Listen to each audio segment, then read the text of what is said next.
E rëndësishme është që nuk lejohet. Keni pasur një njoftim që keni. Të bëj kërkesa për tradhos Zotëri nuk bëhet në rrugë, nuk kemi mundësi. Nuk ka zonë banimi besat të kjo zonë industriale. Nuk është treg, zotëri.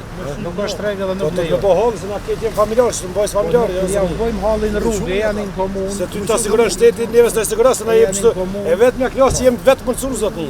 Neve do të mënoj bëj hallin, jo veç hajt, donim ta bllokojmë natyrisht. Po zonë se nuk shko kështu. Ti punon komunë.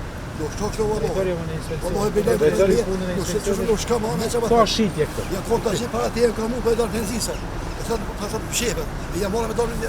S'ma normal se rrezikon këtu diçka. Se këto zonë industriale nuk ka banë. Nuk s'kam ta bëjë konta sa vojt, valla. Me ka të thos gun kam, edhe që kam këtu. Ka të thos gun.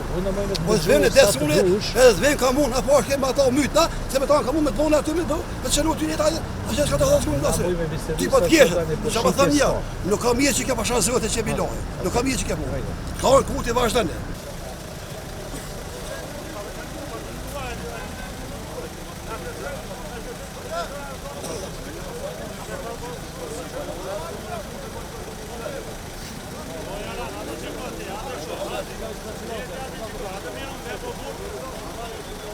Inspeksioni i kryeqytetit po punon me një plan operativ në zhdukjen e disa dukurive negative të cilat i kemi në kryeqytet. Njëra prej tyre natyrisht është edhe shfrytëzimi i kësaj hapësire publike në rrugën e Piri, ndryshe që njihet rruga mbrapa tregut të automjeteve.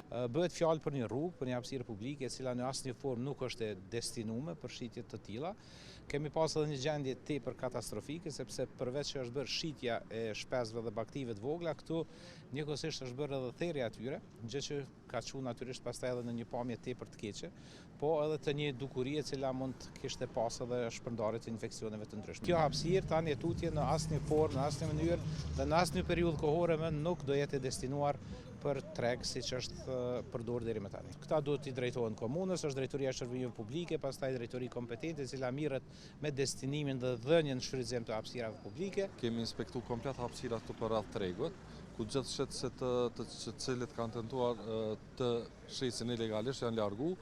Ndaj të njëjtëve është marrë edhe mosa ndëshkuese konform rregullore dhe ligjeve në fuqi. Aksioni është duke vazhduar.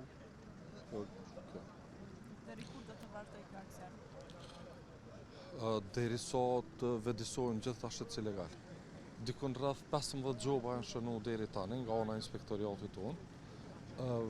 Shumica e kanë mirëprit vendimin tonë dhe kanë filluar të largohen, ndërsa ata që nuk i kanë përfilluar në inspektorit është marrë mosa ndaj tyre. 100 euro për secilin që është has duke tregtuar ilegalisht. Në mënyrën më brutale mund të them, therrën, shiten, keq trajtohen në këtë pjesë, domethënë qytetit Prishtinës, me këtë rast na kemi marrë edhe këtë vendim. Si agjencion edhe si institucion i cili kujdeset për shëndetin e qytetarëve të Kosovës i përket konsumimit të ushqimeve, mishrave dhe gjitha ushqimeve tjera që janë për konsum, atëherë na edhe kemi konstatuar që është e dëmshme për shëndetin, njëkohësisht janë të pakontrolluar, janë mënyra se si therrën, mënyra se si trajtohen është shumë jo vetëm brutale, po është antihigjienike. Me shitjen e një ambient të hapur, mish apo ushqime tjera, është e palejueshme. Kjo nuk vlen vetëm për komunën e Prishtinës, ky aksion do të zgjerohet edhe me komuna tjera, edhe nuk do të lejojmë në mënyrë absolute që qytetarët konsumojnë ushqime nëpër tregje të tilla.